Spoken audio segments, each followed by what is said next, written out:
Hello, everybody. What up? What up? What up? My name is Tim Daniel. His name is Ben Brown. And welcome to a rather probably the most dismal episode of all time of Late Night Reds here on the riverfront. Hey, Um, listen. We're gonna save this thing. We're gonna save this thing. Yeah, we're good. We're good. yeah, absolutely. Hey, power of positivity right here. I Power of like it. positivity. Ben, someone's got to do it. So Hey, might you as know well what I be mean? you. Let's talk it out. Let's go. Yeah. Before we get into topics today, as always, this week's episode of Late Night Reds is brought to you by SeatGeek, the easiest way to buy pick tickets on the secondary market. Use code Riverfront for $20 off your first SeatGeek order if you haven't used it already. So that would go a long way for us. We definitely appreciate it. But we already got the live chat, Sydney and Mr. Juan hanging out, bringing up some conversation. So let's go ahead and let's start with just what the hell. Let's Yeah. just go right there. All right, so this national series, right? It's the worst series of the season. There's nothing that's close to it. I know that Cubs series was pretty dismal. Getting swept by the Pirates in April was pretty rough. Mr. Juan, I've already had my bourbon tonight, so the power of bourbon might not last too long. But it starts Friday. They're up. They have a 3-0 lead.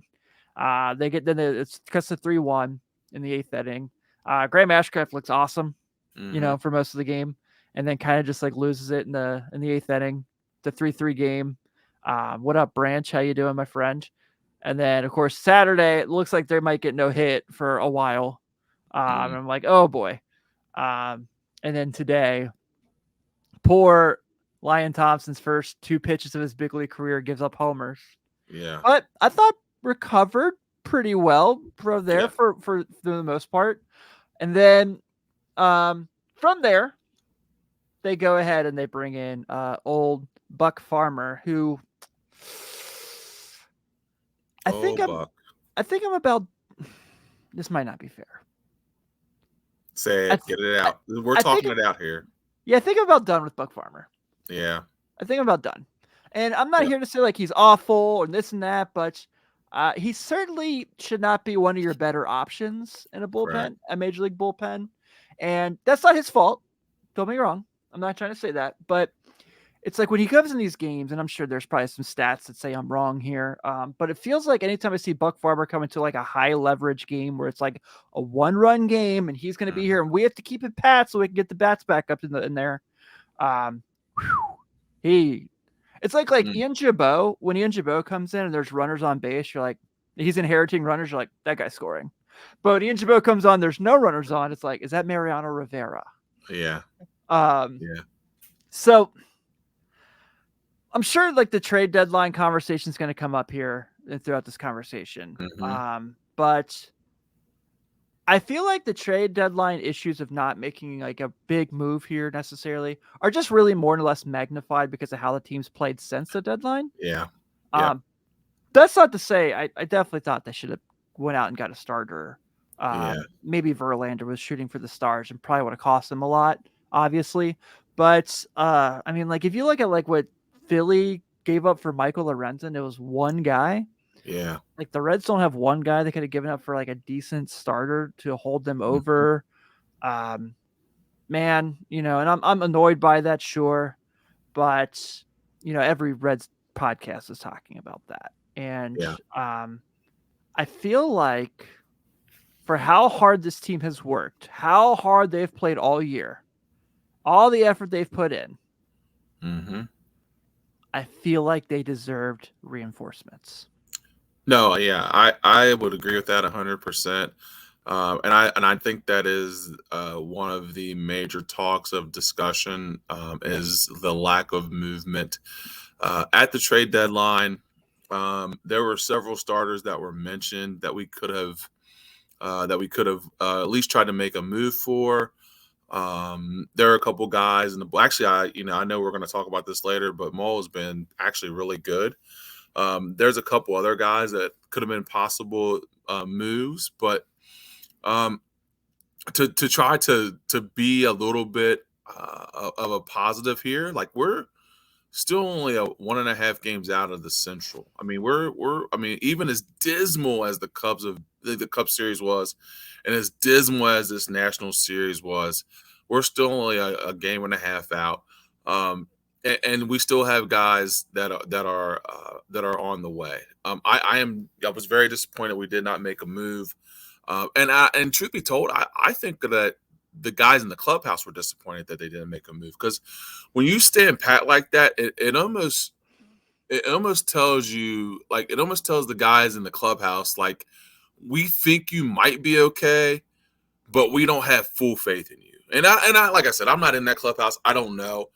But if I felt like we had a chance to win and a chance to win the division, I would think that we would, when we talked about this before, I would think that we'd have a couple prospects in the pipeline where we say, okay, we can give this guy up, make a move to secure at least one starting spot until we get Hunter Green back, until we get some of these other guys back.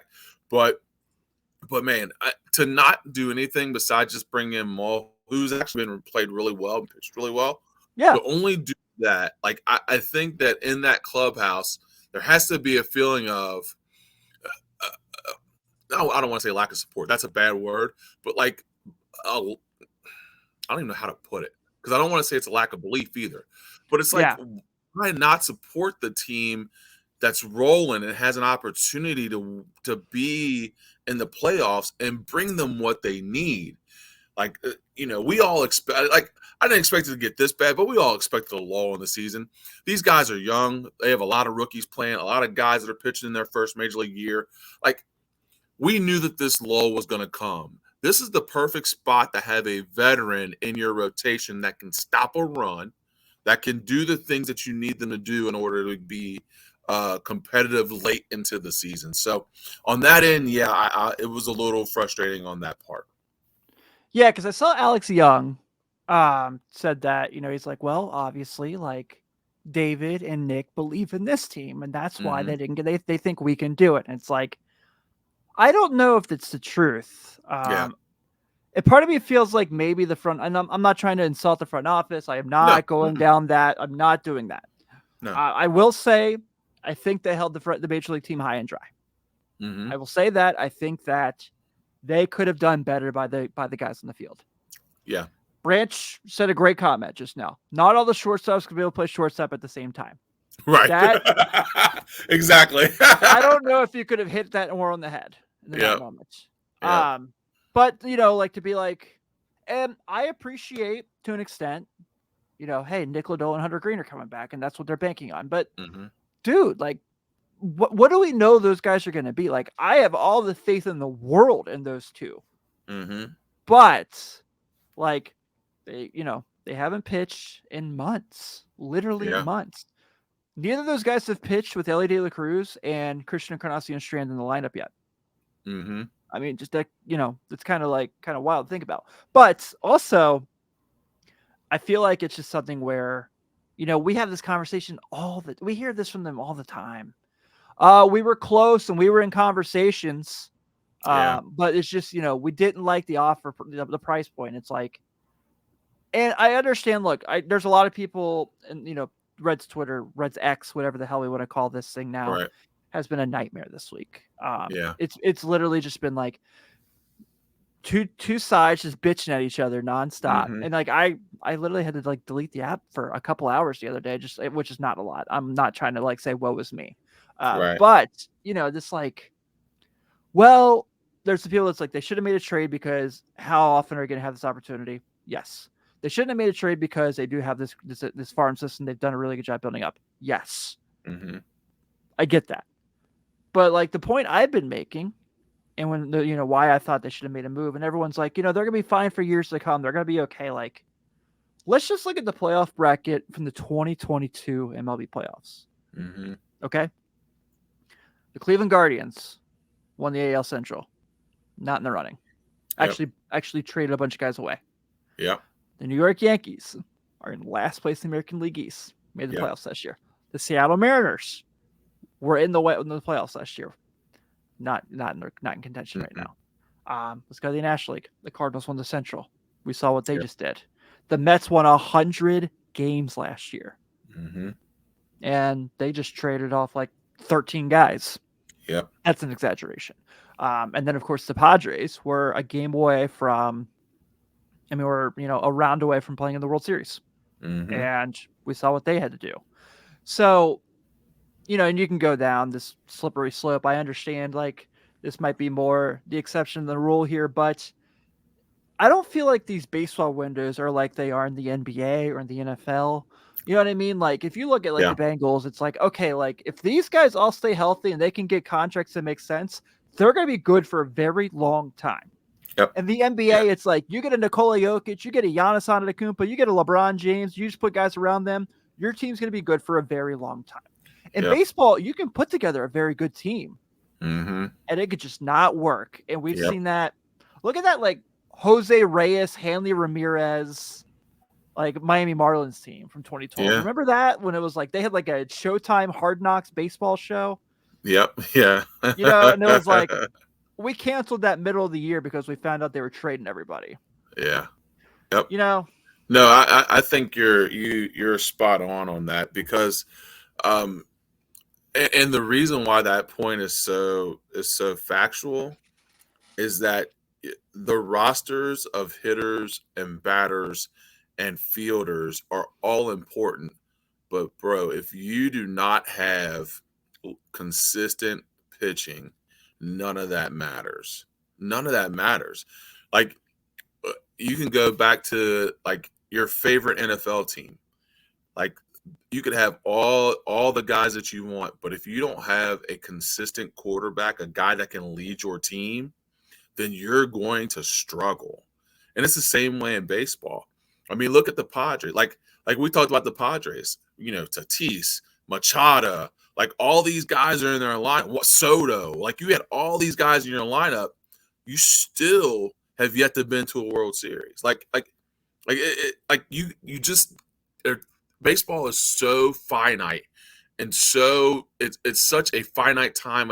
Like, you can get a winner on the field, that when you have an opportunity, like, you got to make moves to do it. And that's why you see teams go all in, like the Rangers. Rangers went all in. Like we know that these are once in a great time opportunities to be able to do the things that we're doing this year and have an opportunity. So we're going to go all in. I guess that's what I expected, or what I thought. And I'm not saying that the Reds are going to sell all the farm and all that stuff. Yeah. But bring a starter. And it didn't even have to be Verlander. It could have been just another veteran arm in there to boost that rotation, so that your guys believe in the fact that, yeah, we believe in this team, that we got a shot. I think when you don't make a move, the team feels that.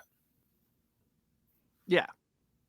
And I see Evans in here and disagrees with me, and that's fine. You don't have to agree with me. I just sharing what I think. So yeah, thanks for stopping in. I appreciate you. But yeah, I just think this week was just, again, we're probably magnifying it because it was a rough week on the field. The offense looked lost. The bullpen had to pitch 7,834 innings this week. It was rough. Yeah, and I think that. And it's kind of a moot point, and I know that we keep saying it, but we've got a really young lineup. So you knew that this lull was going to happen at some point. You knew that we were going to struggle at the plate at some point. You knew that we were going to struggle to get wins at some point. We got really high highs, and now we're going to hit a little bit of a lull. But that's baseball. So I mean, we knew this was coming at some point. So Carrick said, Reds have lost 6 in a row since the trade line. Can't blame not making trades the problem. Wasn't going to trade for 6 pitchers. I never said it was the problem. I just thought that, something who's conservative, like, guys, Luke Weaver's pitching every 5th day for this team. And it's brutal. Yeah. Like, brutal. I know he had that really good start in LA. And the first 2 rounds through the lineup against Arizona, solid. Really, really good. But yeah, so if Connor Phillips is going to be here instead of Luke Weaver, cool. Let's go. Let's try it out. Let's see what happens. Especially because that's Tuesday against a Miami team that is also we're going to talk about a little later and what they're going through this Mm-hmm. season. So I did want to bring this up as well. So a good friend of the show, Matt Wilkes from Reds Content Plus, one of my favorite Reds websites, had this graphic he put up together. So this is pretty awesome. This is basically talked about, the Reds and what they were doing at the plate in the first half compared to the second half and where they are compared to league average. So, chase rates was pretty high, things like that. But kind of shows a lot of like where they were super patient at the plate. They were drawing walks for like that first half. They were extending innings. You're not seeing that a whole lot. They weren't chasing a lot of pitches. Well, whatever that may be. But that's kind of like this conversation here when they bring up, and it's kind of magnified when you kind of see it here. And again, it's definitely fascinating to see what's happening here. And yeah, Evan brings up a good point. If you look at what this offense has looked like with runners in scoring position since the break, it is also very worrisome. I agree. So it's frightening. And it's how you kind of get that back. And we've talked about this since the break, right? It's like everyone just so happened to show up at the same time. You bring up the point, like they're all young dudes, all kind of figuring it out. And I think Stevenson's been probably, obviously been really disappointing this year. And things like that. Obviously India's been out, but this lull is bound to happen. Like Sydney asked, the big question now is when does it end? How long does this last? Hopefully this Miami series, because I was going to say, we'll break down the pitching matchups here in a second, and they're not exactly lighting the world on fire either. But this is definitely something where it's got to be looked at. Yeah, that's incredible. That's incredible. That K rate. The K. I was going to say that K rate is.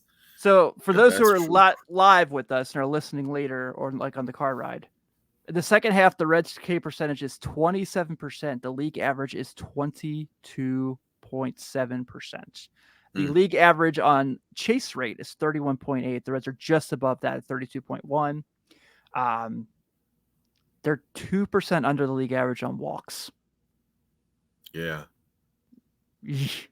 Yeah. I mean, statistics usually don't lie. I mean, that's a pretty telling statistic about how our approach per AB has changed since the All-Star break. So yeah, you have that with running your bullpen out every 3 innings that your starter can't make it through.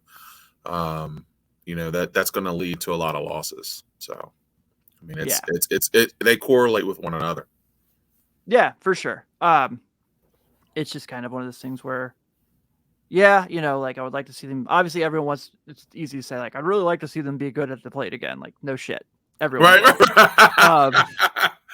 That'd be awesome. Yeah. Wouldn't it be cool if they like put the ball in play? Yeah, if they kept hitting home runs and scored runs, wouldn't that be awesome? Yeah. I do miss the stolen bases. I think that they got to get back to get that going again. Yeah. I thought that was a big part of what they were doing. India comes back on Tuesday is the kind of the game plan. So how much does that help or hurt the team? I know there's been very controversial back and forth on him as well. I will say that even when he was not playing his best, it seemed like things were still going pretty smoothly for the team.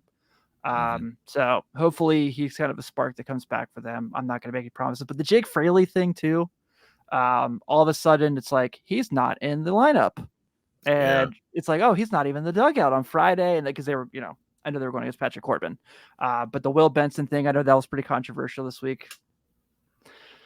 I don't know. Yeah, I do.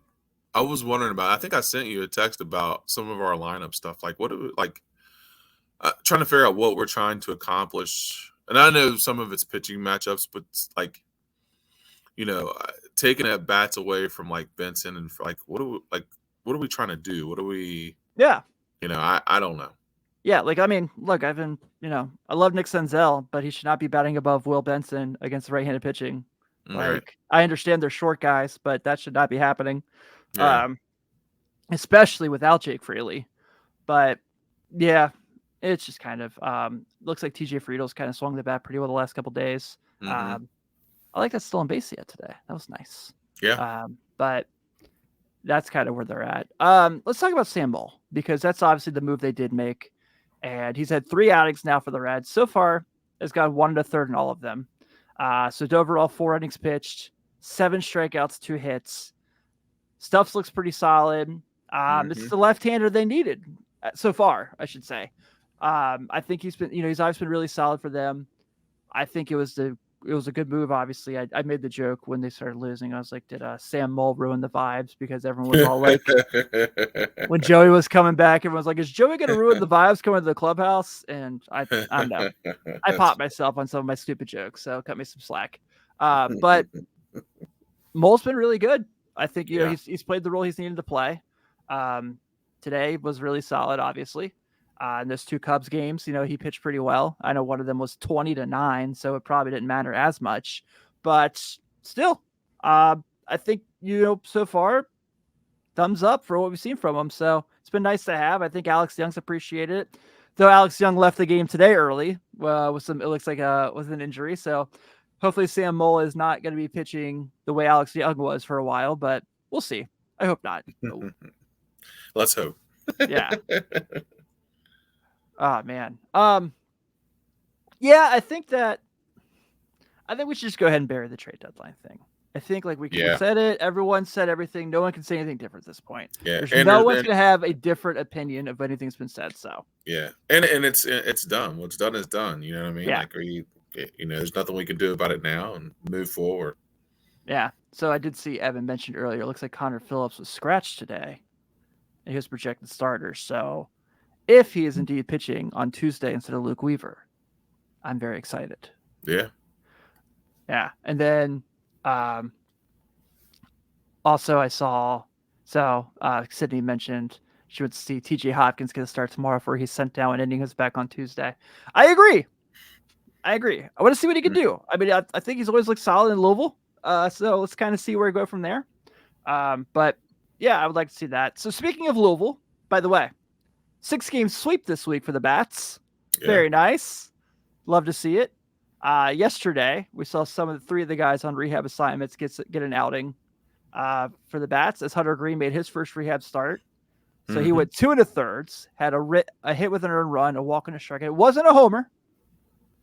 But it was solid. So Vladimir Gutierrez pitches 2 innings, has 2 walks and 2 strikeouts. And TJ Antone has an inning pitch with giving up a hit. So I'm just going to go and first say I'm just happy to see TJ Antone throwing baseballs again. Yeah. The time without him has sucked. I really, really, really, really wish that he was going on. And so I think that's been awesome. Hunter Green being back on the mound is tremendous news, obviously. That's kind of what you're waiting on. So I think, they're kind of game planning for, I think, another rehab assignment or rehab start or 2 from what I've read. It sounds like Justin Dunn is getting pretty close to throwing again too.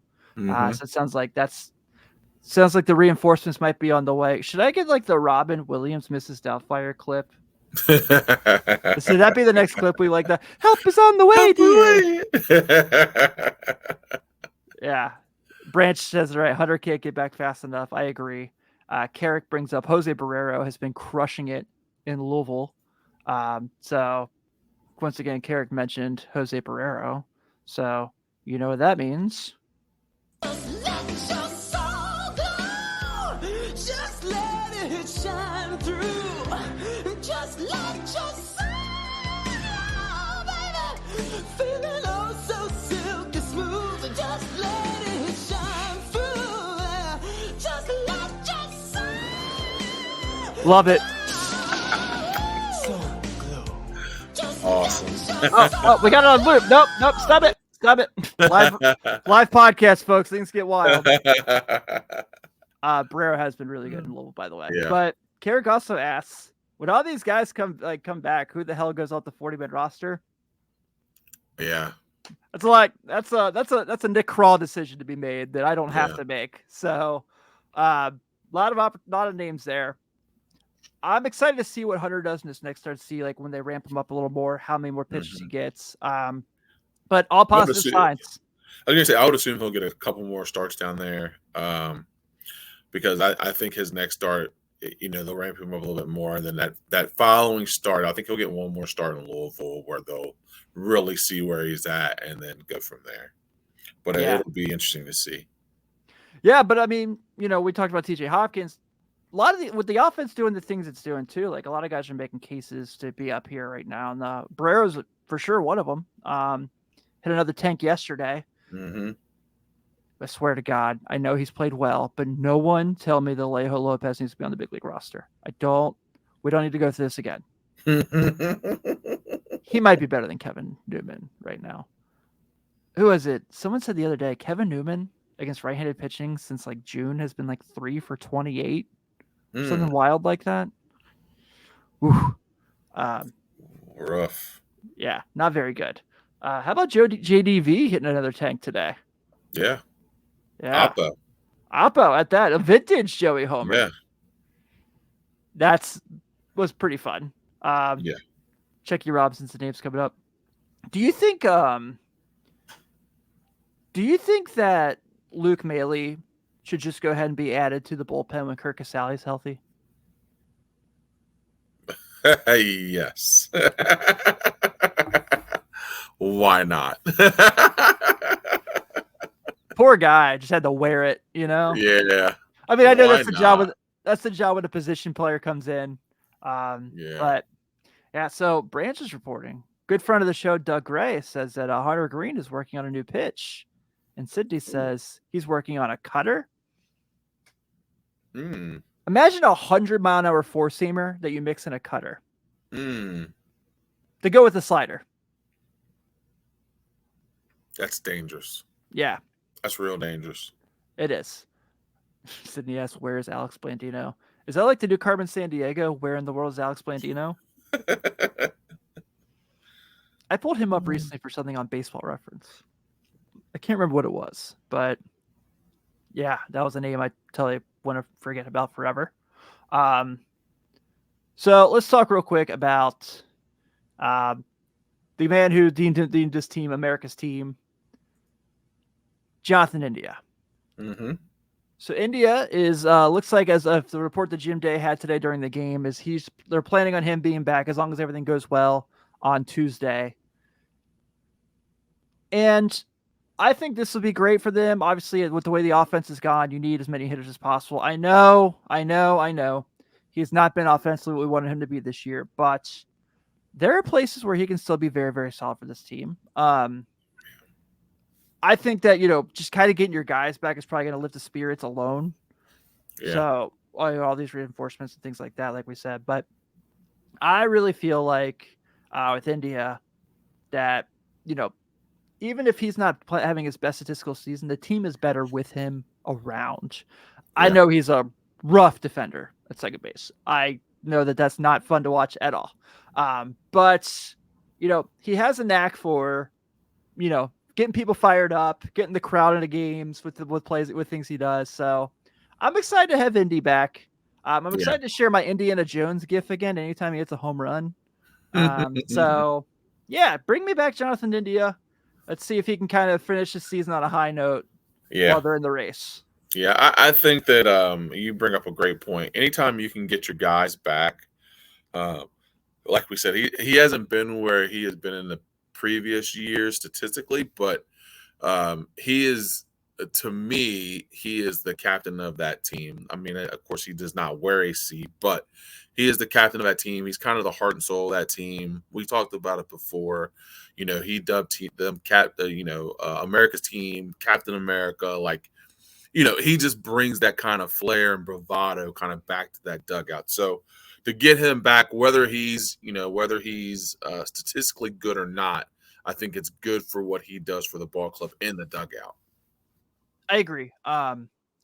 We go back to the conversation of who's going to play what and what days and things like that. I know, but now that Fraley's out, we're kind of like still going through this as well.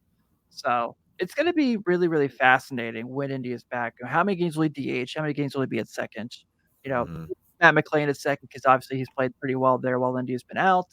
I feel like, I think Senzel's been far better at third base than he had in that Cubs game where he was abysmal. throwing balls over the first baseman's head.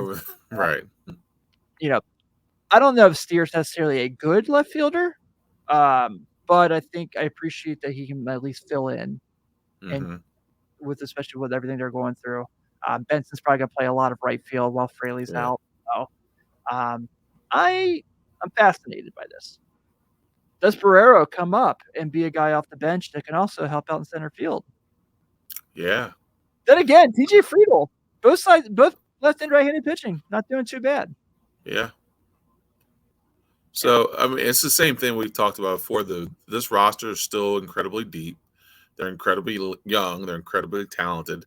So although we're going through a lull now, I think that we still have a lot of positive things going on, which is good. That's still a great sign. Yeah, Sydney brings up, I want to see India lead off again at 9th. His numbers as the leadoff hitter are really, really good. Mm-hmm. I think he's got an over 800 OPS as a leadoff hitter. Oh, Yeah, it's wow. something with like India where it's like with no runners on, he's like really, really solid.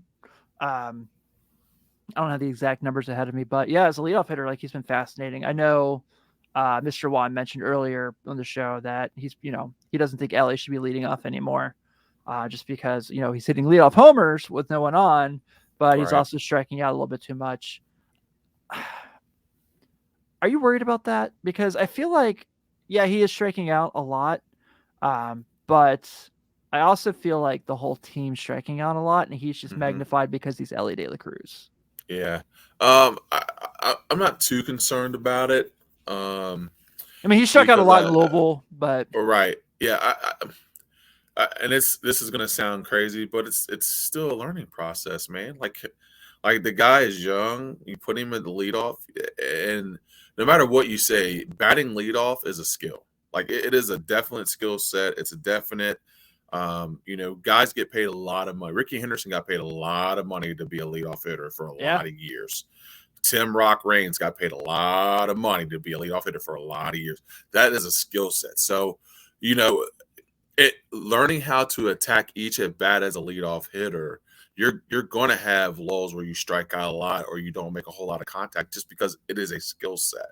So no, I'm not worried about the strikeouts. Once he learns, if they're going to keep him there and he learns how to take lead off at bats, then I think that he'll be okay in the long run. Yeah, I mean he's definitely missing fastballs. Yeah. That look like they're like meatballs. Mm-hmm. But I think that if we're gonna be patient about everything, then yeah, I think that's one where you're better with him than without him, obviously. Mm-hmm. And I think that's kind of where you're at right now. So I'm not against moving him around the order. I think that trying him out at leadoff has been fine. I think Friedel is I think you can make a case for Friedel, India, McLean, and Ellie to all be leadoff hitters, but that's just kind of it goes back to you can't have 7 shortstops, you can't have 4 leadoff hitters. So right. So yeah, let's see what's going on. But let's talk about the series this week. The old Miami Marlins are coming to town. So for those who don't know about the Marlins and the season they've been having, kind of similar to the Reds. So they're 50 and 55. They're currently on a 4-game losing streak. They've lost 7 of the last 10. Really rough on the road. 24 and 30 on the road. They overall have a negative 37 run differential. They did just get Jazz Chisholm back. They did make some trades. So they went and got they went and got David Robertson from the Mets to kind of to put in the back end.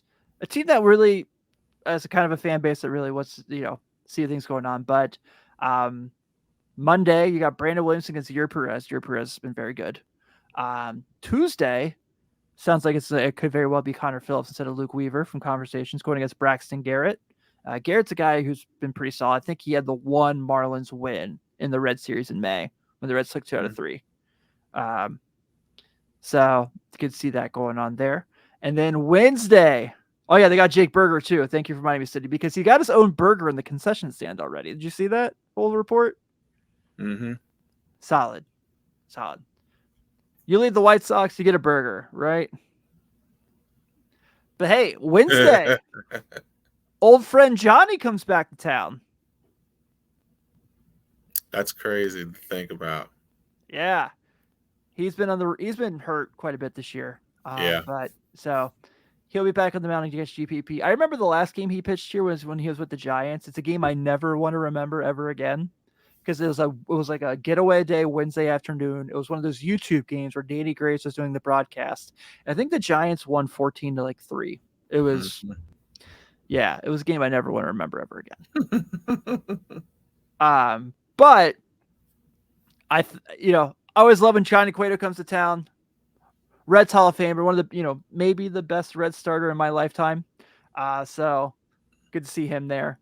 But this is a team that I'm never going to say you should get wins against again because you should have beat the last place Nationals that you've already swept once in the year. Yeah. So there's that whole thing. Yeah, but this is a pretty critical. This is a critical series for us. Yeah, they're in the wild card race as well. So, yeah. Yep. You got to get at least. I know. Again, dumb ass people saying baseball stuff. You need to get at least 2 of 3. Yes, you need to do that in every series. I'm aware. But I think this is one where you got to recoup quick. Yeah. I mean, Yuri Perez is not going to be an easy matchup tomorrow. The other two are far more winnable. Depending if Luke Weaver's on the mound or not and what he does. You got to pull these two. You got to pull some of these. Cueto's not, the Cueto you saw even in San Francisco or the White Sox last year when he had that decent stretch. So you got to get some games in this series, especially if you go on the road trip where you're playing some solid. Let me see. I had this up the other day. Let me look at the road trip. Sydney said, and former Pirate Josh Bell. How could I forget about Josh Bell? Oh God. Yeah. So, okay. So you go to Pittsburgh for the weekend. Yeah. Let's see. Then you're Cleveland for 2. You got Toronto because it's Yacht Rock night, like we talked about on Friday. But that road trip after that, the Angels, the Diamondbacks, and the Giants. Yeah. Yeah. So I don't want to get very 2021 on here. The schedule does get easier from here, especially if you can get guys back and they can return to the form they were at before they got injured. And Nick Lodolo is significantly better than he was when he was battling injury and pitching still. Mm-hmm. Maybe it works out. I wanted to. I love this team. I've had so much fun this summer. Just going to games, doing the show every Sunday, hanging out with all of you, talking about it. And I don't want it to end on a sour note. But to act like this week did suck and this week wasn't disappointing is just lying. It's just lying. Yeah. And, some of the issues we're talking about, like I said, maybe they're just magnified because of how the team played. So. Well, yeah, I think that's a big part of it, man. Like we have bought in. We're hook, line, and sinker into this Reds team, and to see them go through this, and we're not baseball fools. We know teams go through lulls like that, but to have a team play so well and then after the break have this lull, it's tough because we are in. I mean, we're hooked with this team. So, like you said, I think our schedule is favorable. Hopefully, they get some returning guys, and we're able to turn this thing around a little bit. Yeah, and I think this is the time to do it. Pittsburgh's not necessarily good either. So, yeah. I got to look. I cannot, of all people, cannot come on here next Sunday night if they have a bad series against the Pirates. I cannot come up here because then my gimmick is shot for at least a weekend. My gimmick is shot for a weekend if they have a bad series against the Pirates in Pittsburgh. Yeah. I need them to either sweep or win 2 out of 3, or I don't know, just have a game where they win 14-0 or something. Yeah. Cannot come in here and have the Pirates kick our ass because then I'm the worst human being to be around for 3 days. That man's got a family. Yeah. It's the worst city in the world. It's a terrible fan base. It's a terrible team. Okay. Listen, man, positivity. Yeah, we're gonna get at least 2 out of 3 from the Marlins, and we're gonna start this thing rolling. We're gonna be all right. We're going to be all right. Yeah, I'm with Ben. After this week against Miami and Pittsburgh, we're gonna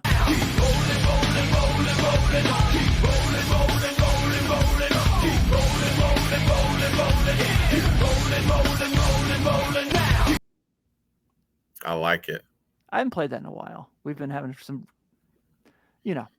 So with that being said, we're going to wrap up this week's edition of Late Night Reds here on the Riverfront.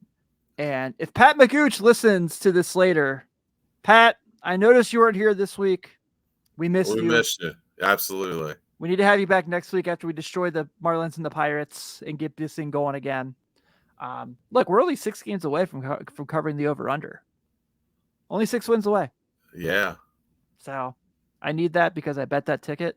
I also bet the Guardians under, and that's looking pretty solid now too. Feeling pretty good about those. There you go. Got to feel good about something after this week, right? But thank you all so much for hanging out with us. Don't forget, if you are going to purchase tickets from SeatGeek, to use the code The Riverfront for your first purchase to get that nice $20 off. Keep your eyes open because there are some things in the works about a certain hangout between all of us at the Riverfront. So we hope to have you guys there. On behalf of Ben, this is Tim Daniel. Have a good weekend. Go Reds. Go Reds. And we'll see you guys back here next Sunday.